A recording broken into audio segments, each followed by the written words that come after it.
Okay, perfect. Well, Christian is the host of this part of the panel. Let me introduce myself. I'm Sergio Lavarrieta, the president of the organization. Okay, Thank you so much for being here. And Christian is the host.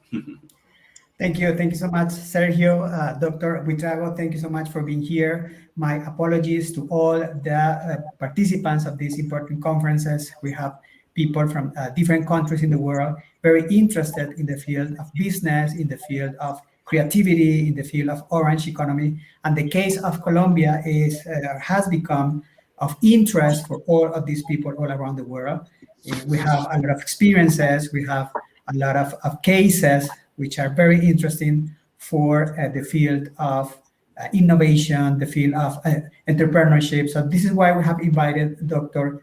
Felipe Buitrago. He is an experienced speaker on creative economy and new technologies with a demonstrated history of working in public policy research and advocacy, skill in intercultural communication, analytical skill, government, and strategy, strong professional on economics with an MIPP focused in conflict management and strategic studies from Johns Hopkins SAIS. He is the former Minister of Culture in Colombia, and he has been a Vice Minister of Creativity and Orange Economy, which has been a very important policy of our government in Colombia. So Dr. Buitrago, thank you so much for being here.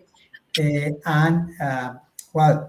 invite you to share some of your important ideas with us. It's my pleasure. Well, the idea here, I guess, is to speak about the orange economy and how it's going on. So I'm going to start with a story from the Cherokee people. There's a story about a grandfather who is talking to his grandchildren, and he's trying to explain to them that within him, there's a terrible battle between two wolves. One wolf is darkness, is hatred, is hopelessness, and the other is love, is light, is hope, it's positivity. And then the grandfather explains to the children that everybody has the same battle within them, even them who are children. And the children, they get worried because they are children and they don't like violence. So they ask which wolf is going to win this terrible battle. And the grandfather, with all his love, with all his wisdom, tells them is going to win the wolf you feed. And the reason I start with this story is because we are living in a time in which society as a whole is facing a battle such like this. We are facing times of uncertainty. We are lots of disruptions in the economy, in the business, but also in the society and in politics. And this situation creates a lot of tension, creates a lot of uncertainty in people, and that uncertainty is scary. And the reason we are facing that is because new technology, the game is changing as we move. Some people say we are witnessing times of changes, and what we are actually witnessing and living through is a change of times. It's very, very profound what is going on. It's the way we do everything is changing. And some people call it the fourth industrial revolution. Other people call it the advent of the digital age. Other people speak about the second machine age. Whatever the name, what is really going on is that technologies are pretty much upsetting between life and work, between societies and governments, between businesses and workers. And that movement is making us understand new challenges. Everything we knew before all these disruptions is changing, and that complicates things because all models do not work anymore. Some stuff, of course, keep working. I mean, inflation is going to be there, and it has certain, but the way inflation is caused is also changing, and that's precisely what we need to understand. And behind all of this, I'm not going to spend the whole hour speaking about changes, but I think this intro was necessary because part of adapting ourselves as an economy, as a society, to this new age is understanding that the shift between an old age based on capital and certain commodities is moving towards knowledge. We are coming entirely to an age of knowledge, of understanding, of property, intellectual property, and other stuff like that.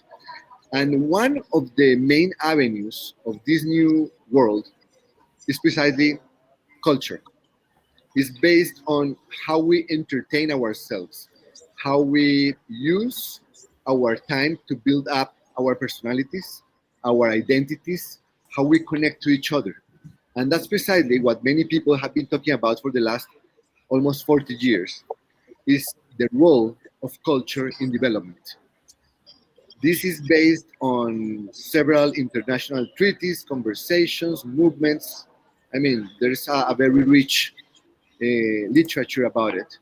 But you can go back to Mundiacult in 1982 in Mexico. 126 countries got together and stated the principles of cultural development. But you can move forward today. And in 2005, we had the Convention on the Protection and Promotion of the Diversity of Cultural Expressions. That's UNESCO. And today in Colombia, we have the Orange Economy Law. And it's all connected. It's all part of understanding that a new age requires new economies. And the creative economy is one of those economies. And what we're talking about when we speak about the creative economy, we speak about arts and culture, of course. That's what we usually assume as part of culture, is where we have theater, where we have visual arts, where we have the museums, where we have our native languages, where we have heritage in general, but also where we have concerts, when we have music, literature, and other activities that we relate with more commercial endeavors. We also have the cultural industries, television, films, editorial, publishing. These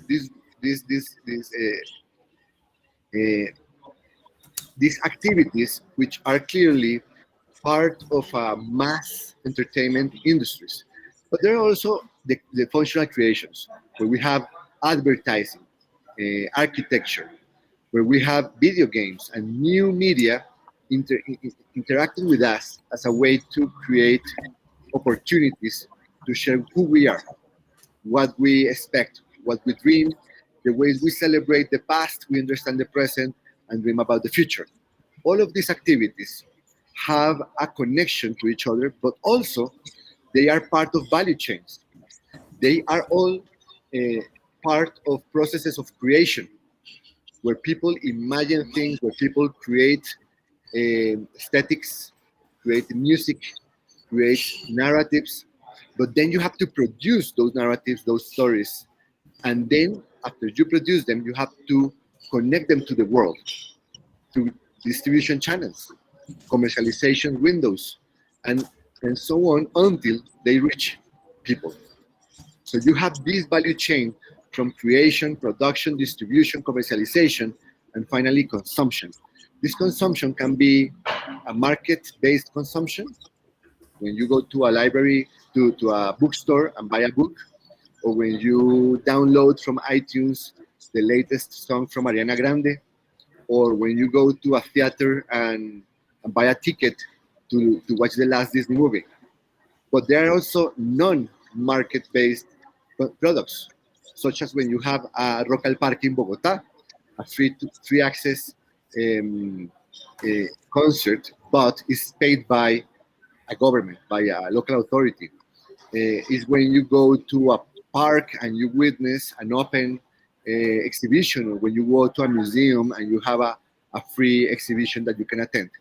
All of these activities then create value. But they, in the process, they create thousands of jobs in a country like Colombia, millions of jobs in the world. And all of that is the creative economy. In the case of Colombia, we have come up with a very sophisticated and pretty much state-of-the-art in terms of the world integral policy for its development. The creative economy in Colombia has the Orange Law, but it's also reflected in our commitments with the UNESCO Convention of 2005. It's also based on several laws that have been passed in the last 20 years, like the film law, like the live events law of 2011. We have also developed several elements in our national development plan. And we have today, of course, the integral policy for the creative economy, or Orange Economy Integral Policy. This policy is based on 7 principles, or what we call the 7 I's. These 7 I's are information, institutions, infrastructure, industry, integration, inclusion, and inspiration. Information. In information, we need to understand that we have, and I'm actually missing my,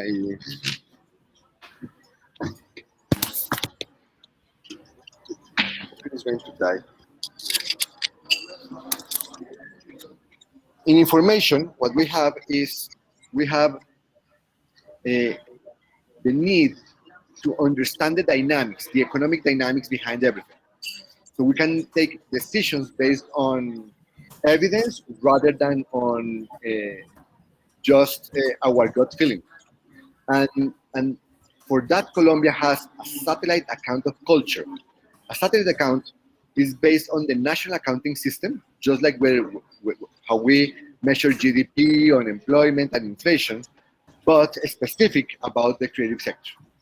There we have 103 activities that are understood. 34 are complete, full inclusion activities. 69 are partial activities. We have to keep doing certain measurements in order to balance what we are measuring, but that allows us to know the contribution to GDP, the contribution to employment, but also to understand the dynamics. And this is very important because then we go down to crafts, then we go down to film, then we go down to arts, then we go down to theater, and that is very important in order to evaluate policy. If we are making good decisions or bad decisions. If we're making good decisions, then we need to do more about that, more of that. If we're making bad decisions, we need to do less of that. And that's how you do policy that is responsible, policy that is sustainable and that produces results. It's not about how nice it sounds. It's about how much good it does. So information is our first I, and it's very important. And Colombia is a pioneer in satellite accounts. We also have now a whole system that allows us to follow up month to month the dynamics behind the creative economy. Of course, we know facts that it has cost. It has received because of the pandemic. It has been a for the creative sector, but the creative sector is very resilient, it's very flexible, and it's going to rebound, and it's going to rebound higher than before.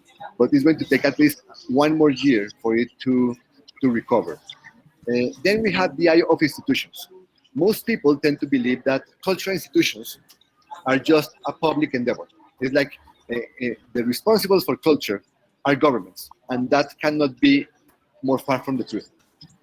The real makers of culture are people.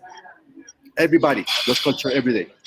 Everybody is in charge of creating the new waves. Everybody is in charge of making music, so everybody is in charge of making art so inspiring and so reflective.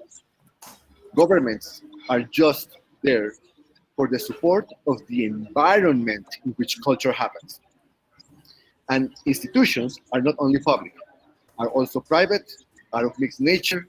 And what we need to make sure is that this environment in which we make decisions, this environment in which we have the rules of the game, is an environment where we can have discussions.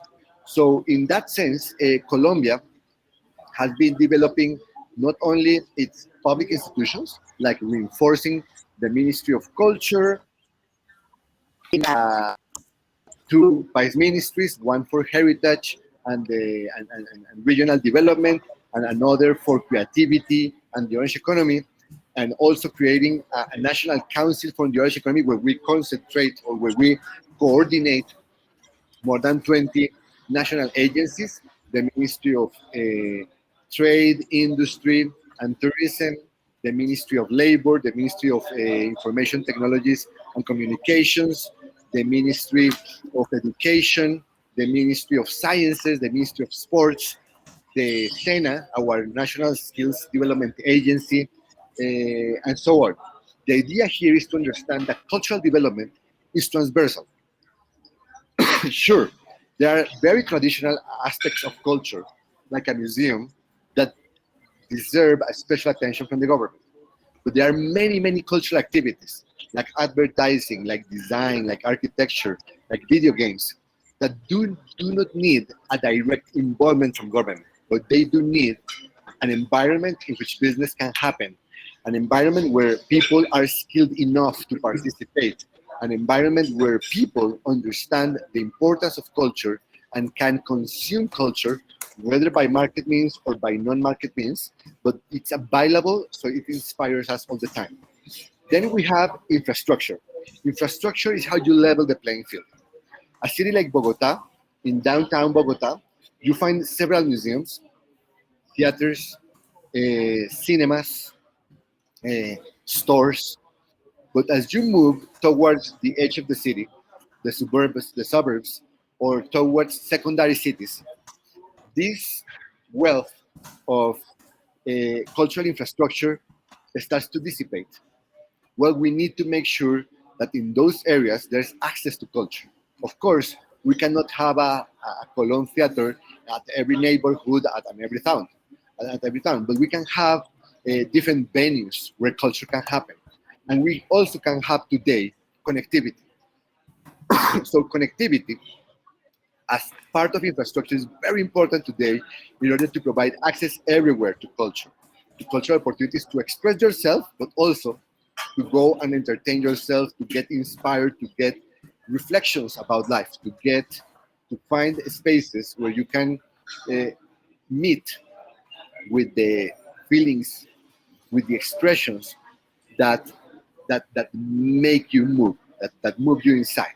Culture is very important for that, and we're going to get to that later. So infrastructure is very important, and for that we have developed in Colombia several programs. We have created a stimulus for infrastructure to be developed by private or public agents. We have increased resources from the government in order to build more dancing spaces in the cultural houses. We have been improving our network of libraries. We have been building up capabilities for venues everywhere, but also we are working with the ministry in order, ICT ministry, sorry, in order to have better connectivity everywhere. So we aim at everybody to have a space to express themselves. Then we have industry. Here is where the value chain connects to each other. Of course, we need creation, we need creativity, we need the stimulus for people to create, to come up with new ideas, to do research of the society, of the environment, and to come up with new expressions of culture. But we need that to transform into a good or a service that people can access. Otherwise, it's going to be lost forever. I mean, if you have the best artists in the world, but nobody can reach them, nobody can know their works, they are not going to impact society. So we need to make sure that there's a connection between this creativity and the production and the distribution, the access to that culture. So no matter how niche oriented is a product, is going to find its niche. Or if you have something that is aimed at a mass, at the whole society, it can also get to the mass. The important thing here is to have a comprehensive environment where these connections can happen, where you have creators, where you have entrepreneurs, where you have investors, where you have a protection for the intellectual property, where you have consumers who are ready to understand the connections that happen in all this system and understand and value your creators and so on. And for that, we have created orange development areas. In Spanish, this stands for DNA, because this is how you change the, the, the genetic code of cities. In the world, it's proved that creative and cultural districts are very important to create new economic development, to add value to cities, to enhance the behavior of societies, of communities, but also to increase cultural diversity and exchange, and also to provide security to downtown areas, to parts of the cities where trade happens, but when it happens without culture, it loses a lot of its appeal, it loses a lot of its ability to transform societies in a positive way. So in Colombia, up to 2018, we had no single cultural or creative district defined as such. We had a couple of areas that were kind of developing without any kind of guidelines, without any kind of support or incentives. Well, in President Duque government, we have created already 69 creative districts across the country. 12 of them are in Bogota, one is in Medellin, another two are coming, two are in Cali, another two are coming, one is in Barranquilla, another two or three are coming. We have even secondary cities, such as Ibagué, Montería, Valledupar, Bucaramanga, with creative districts. And we have even small towns, like Villapinzón, Villa del Rosario, or Ciénaga, with creative districts now. And these creative districts are both an intention of developing or redeveloping parts of the city around culture, and incentives to help that happen as fast as possible. Tax breaks in order to attract investments or to attract entrepreneurs or to help concentrate the cultural offer from artists. We have places like Barrio San Felipe in Bogota, where we have a concentration of artists, studios, galleries, that is becoming very attractive, and is investment for real estate, and that creates jobs, and that creates opportunity, and that creates the connections, the serendipity for an artist to go to the park and meet an entrepreneur and get together and do something that is awesome and inspires thousands of people. Then we have integration. Integration is the way we connect long distances. And a long distance can be a rural area in Colombia where you have a very creative person, talent, and when you put connectivity, or when you open a venue, or you create a distribution, circulation channels in bigger markets, in finding their niche, the people that listen and values their talent. But also sometimes it's about connecting our best artists to the world. Today it's very difficult for a Colombian movie to be shown in Paraguay. In fact, a movie made in Bogota has difficulty reaching theaters in Riohacha or in Pasto, secondary cities in Colombia. But when you improve distribution channels, then a movie that happens in Colombia and is connected to international channels, Pasto, Leticia, or whatever place, much faster. Of course, that requires an effort to make content high quality, to make them international grade, to make them appeal to a wider audience. Not all creativity appeals to a wider audience, and that's very important. Integration goes both in global and in local terms. It's about developing international markets and about developing niche markets. In Colombia, we pay more attention to the development of niche markets because our strength is diversity and we need to do that. That's why we have created COCREA, our agency for promotion and protection of the creative economy, pretty much in the line of what UNESCO proposes in the Convention of 2005. And it manages a stimulus for small products, small productions. And we stimulate donations and investments in the creative economy. But also, we have created the Orange Bureau, which is precisely a program dedicated to the circulation of niche market products in the different parts of the country. It can be something from a peripheral area of Bogota, or it can be something from a rural area of Colombia. This is all going on right now, and it's happening. And of course, it has a learning curve, but it's already there. These are institutions, these are programs that are already being implemented and are starting to help precisely rotate more information. We have spaces like the GFACT, the Global Forum on Arts, Culture, Creativity, and Technology, which this year is the third version. We have reached more than 2 million people last year with stories, with art, with culture, with presentations, keynote speeches, everything in order to make people know about the creative economy, about its importance, but also about the movements, about the trends, about the content that is inspiring Colombians everywhere in the country and in the world. Then we have inclusion. Inclusion, for me, is the most important is the most important part of our cultural policy, because culture has a special nature. There are two ways in which humans do exchanges. One exchange is utilitarian, the other is symbolic. Many changes combine utilitarian and symbolic. When exchanges are dominantly symbolic, these are cultural exchanges. And what we do there is music, is art, is everything that is cultural. And the thing is, culture is very important for humans, because if utilitarian traits allow us to create wealth, to improve efficiency, and to transform environments,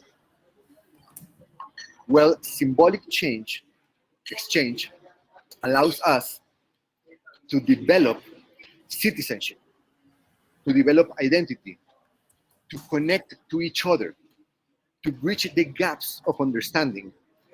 I mean, if you think about other species are suspicious of each other because they are different. And within humanity, we have different races, we have different appeals, different looks, and our nature is to untrust differences because they are threats. But through culture, we create bridges of understanding. For instance, we connect to each other because we both two people like music. We have different tastes in terms of the genres, but once we establish, we understand, we share humanity, we share love for culture, for arts, for expression, and we can start a conversation. The same happens with literature. And that's why narrative is so important. Stories are so important for us to convey information to each other.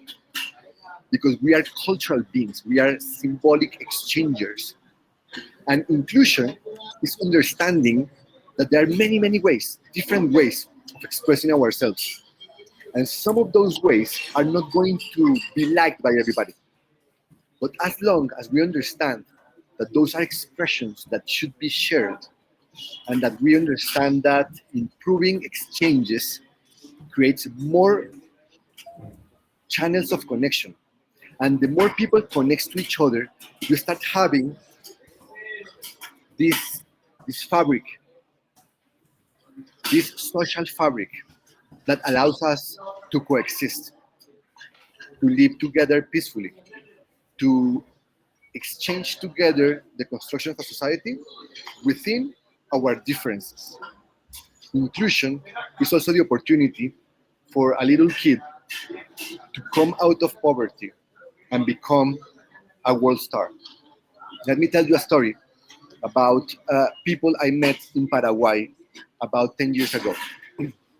About 10 years ago, I went to Asunción, to the largest landfill in the country. It's called Cateura, outside of Asunción. It's a riverside area prone to floods. And about 12, 13 years ago, the Inter-American Development Bank sent a mission of experts for a sewage project in this area, trying to find out solutions to avoid these floodings. They were there for about 6 months, making holes in the ground and talking to people and measuring waters and understanding things. And they found out that a sewage was not an option because this was too a flat land for sewage. They needed other solutions. But in the process, one of the engineers, Jorge Chavez, he was also passionate for music, for classical music. And as he was talking to the people, especially to the children, he realized there was a lot of talent that was being wasted.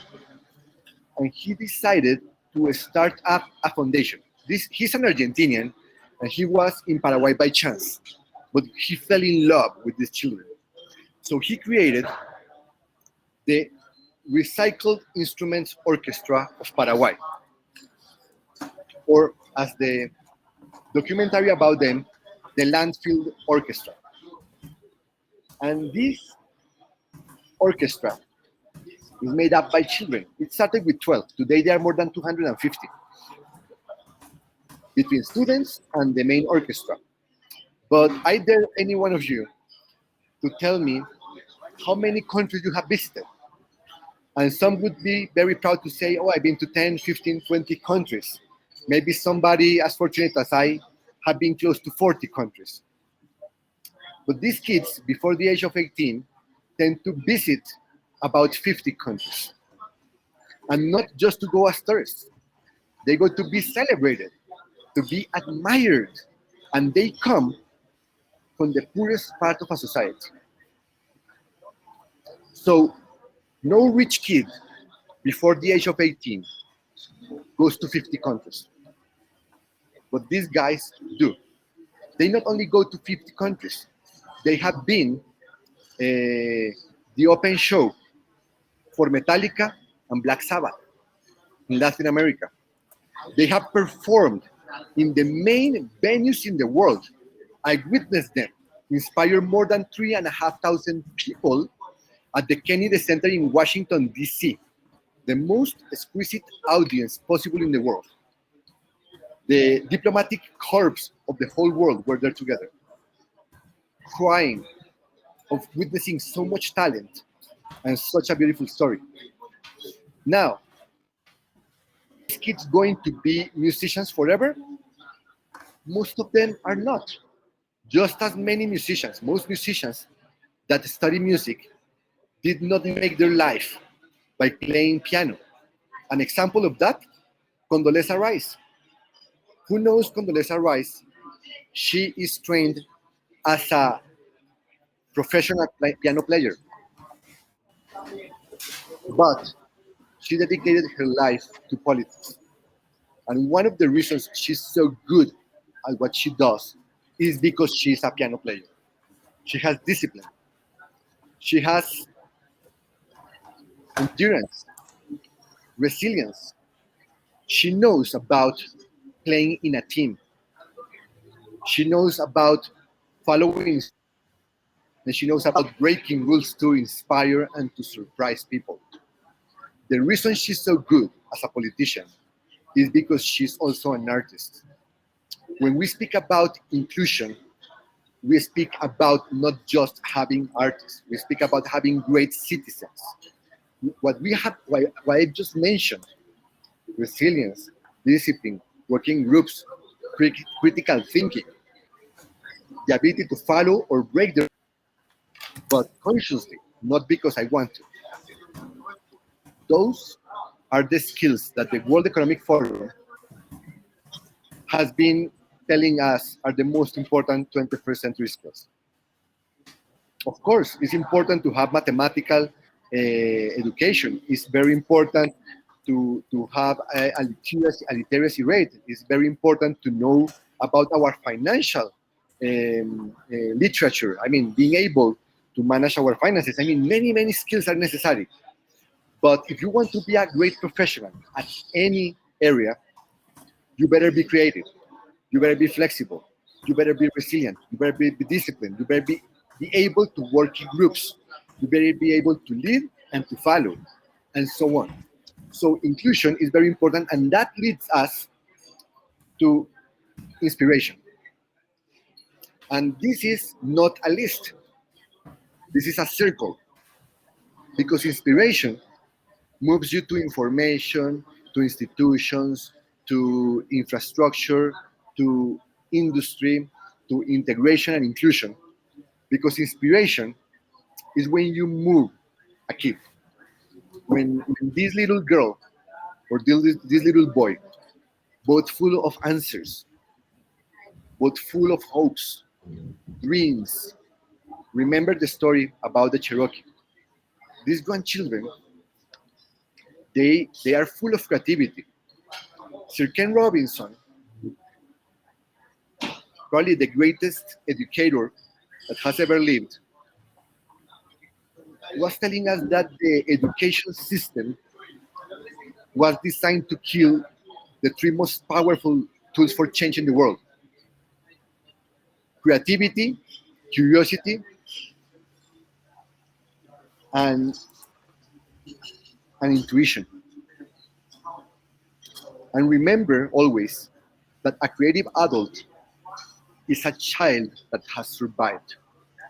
It's very difficult to remain creative throughout the education and the work.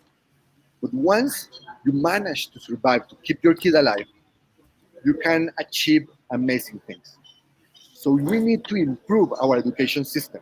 That's why we are having in Colombia, including more arts and culture education in the expansion of our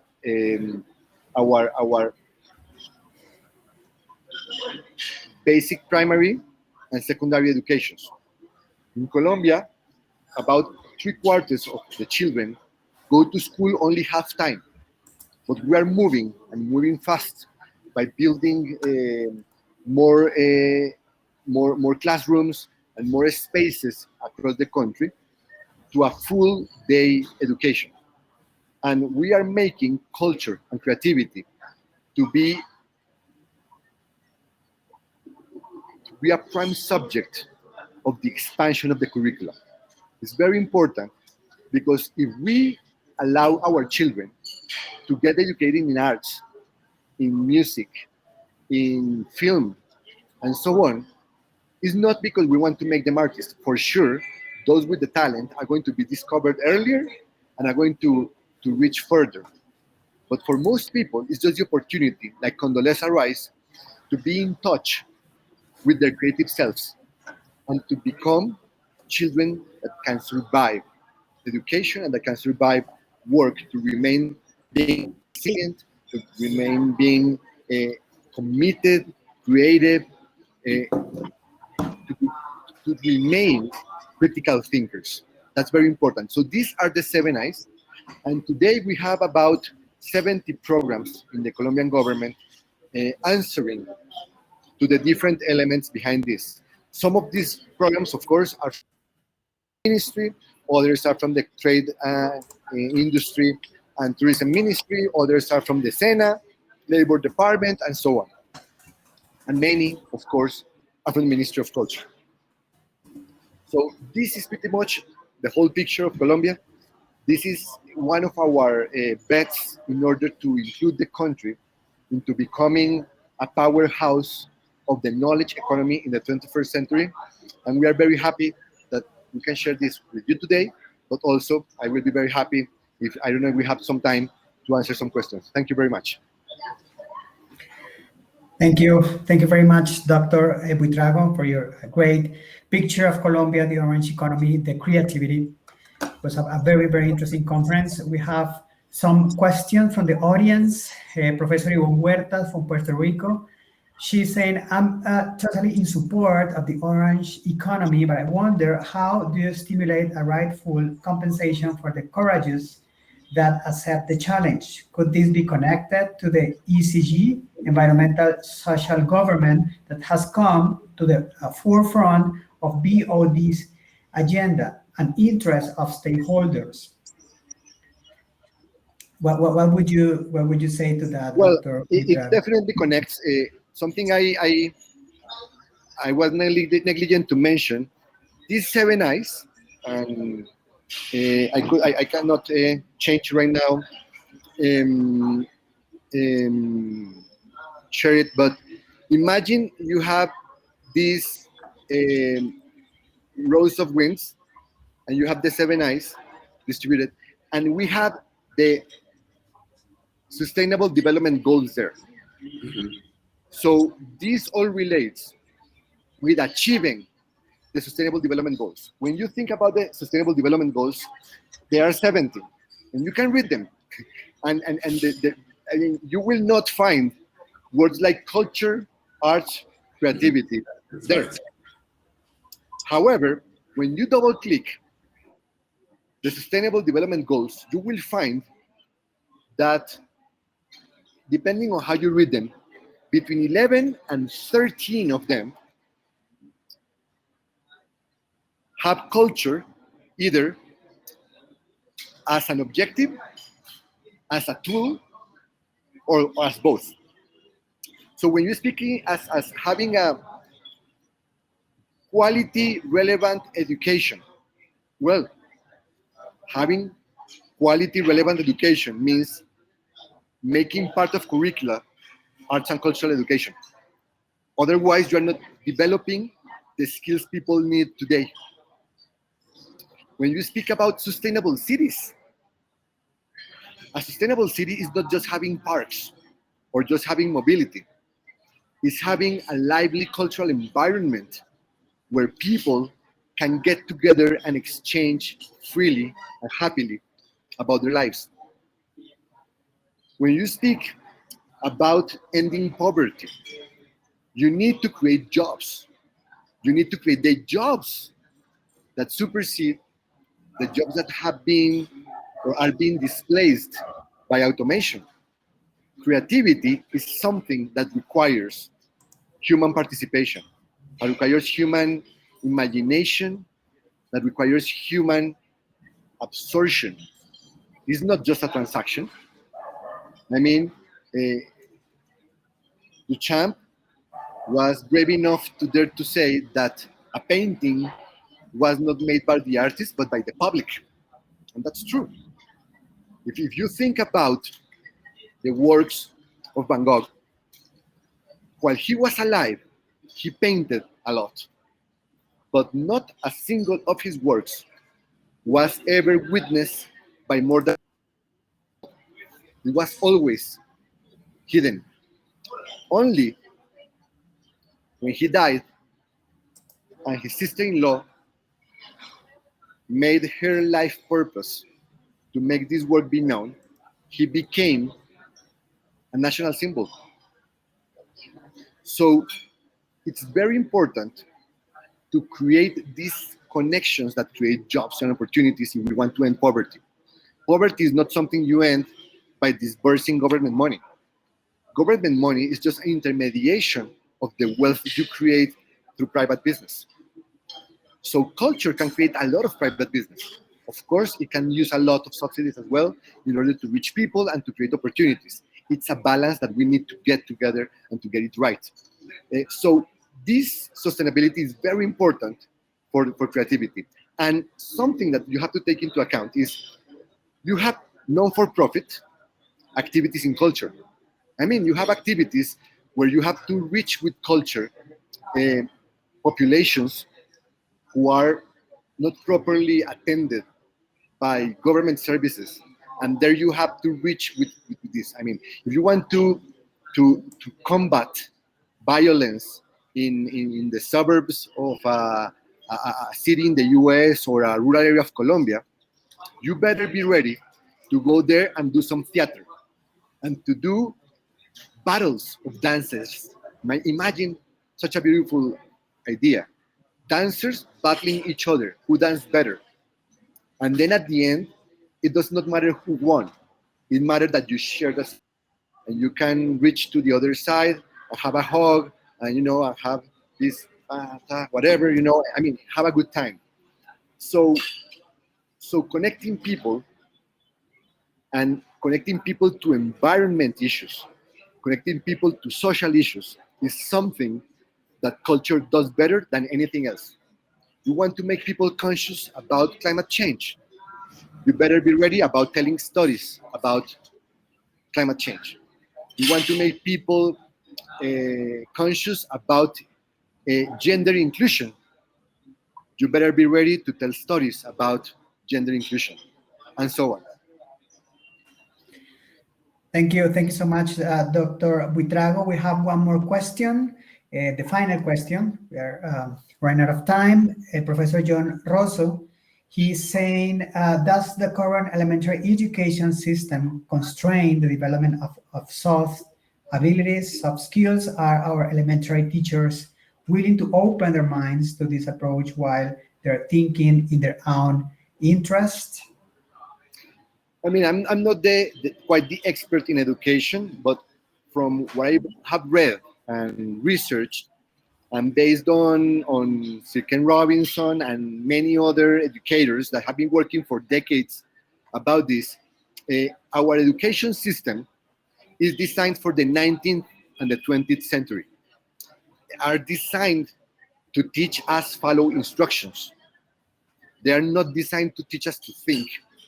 They are not designed to teach us to be critical thinkers, to be critical speakers, to be creators. Of course, this has been changing. The last 30 years have been very interesting. But I believe most educators remain very classic because it's very easy to go to a room and say you are the teacher, so you are the owner of the truth, and you have to tell people how to think. Today, we need to approach education in a different way. There was an experiment made about 10 years ago in India, and this was quite a very interesting experiment. They brought to a rural area, an area that has not been there yet reached by connectivity. So they brought a very comprehensive program for education in sciences. This is for children between 12 and 13, 14 years. And they divided into groups. In one group, they put the best teachers with this program. In the other group, they just put groups of 4 kids and 1 computer. And they put for every 4 computers, so every 16 children, just a kind of a partner in crime, a partner in learning, guiding them using some guidelines, but they had to research everything in the guidelines in the computer. They go through the program in 3 months, and then they test the kids. And there was no discernible difference in how well they perform, both those doing the research and those being taught about sciences. But 6 months later, they repeated the exam. And the kids that were doing the research hold most of their knowledge and their ability to think and to understand what they were doing, while a big part of the kids that were taught in the classical way forgot the lessons. So we need to understand that we we need teachers to stop being teachers up in their pedestals and to go down and become partners of the kids in learning. So we need to move from teachers to partners in learning, because today information is available to everybody. But thinking and finding the paths to reach information is the new way of having an advantage. So we need the education system to move towards that, to move towards helping us understand an environment that is constantly changing. Because if we have kids that are able to question every piece of information and find answers, we won't have so much people believing fake news every day. We will have critical thinkers that pretty much adapt to every single situation and make better decisions because they know how to find the answers. Great. Thank you. Thank you so much, Professor Buitrago. I absolutely agree with Professor Yvonne, who is saying in the chat, congratulations to BALAS organizer for the choice of Dr. Felipe Buitrago as a keynote speaker. It's been an inspiring conference filled with storytelling and a promise of a possible bright new normal, creating and finding opportunities in the crisis. I think for us as teachers, researchers, your words, your conference has been so inspiring because of that, because we have new elements for the analysis, for the research in this important perspective of creativity, of orange economy, and how to deal with the new normal, with the future after the pandemic. So thank you so much, Professor Buitrago, for accepting this invitation, for sharing your knowledge with us, and to inspire us. I will repeat this because I'm absolutely sure that this is very inspiring for all of us and for all the BALAS members around the world who are very interested in Latin America and what is going on in Latin America regarding creativity, regarding leadership. Professor Sergio, our president, our BALAS president, thank you so much. And I give you the floor for you to finish this conference. Well, thank you so much. Thank you, Professor Dr. Buitrago, for being here, and thank you to the audience as they were expressing. It was a wonderful conference and speech, and probably give us some thoughts, of what we're doing in our business schools in order actually to promote this creative thinking and the orange economy in the future that is so important for our nations in Latin America. So thank you so much for being here. Thanks a lot. My applause to you, and thank you very much. See the rest of you in the rest of the conference in a couple of minutes. We'll start in the next session. Thank you so much. See you in the future, hopefully to meet you personally in Colombia. Okay, thank you very much, Sergio and Christian, and to everybody. Thank you very much. Thanks. Thank you. Goodbye.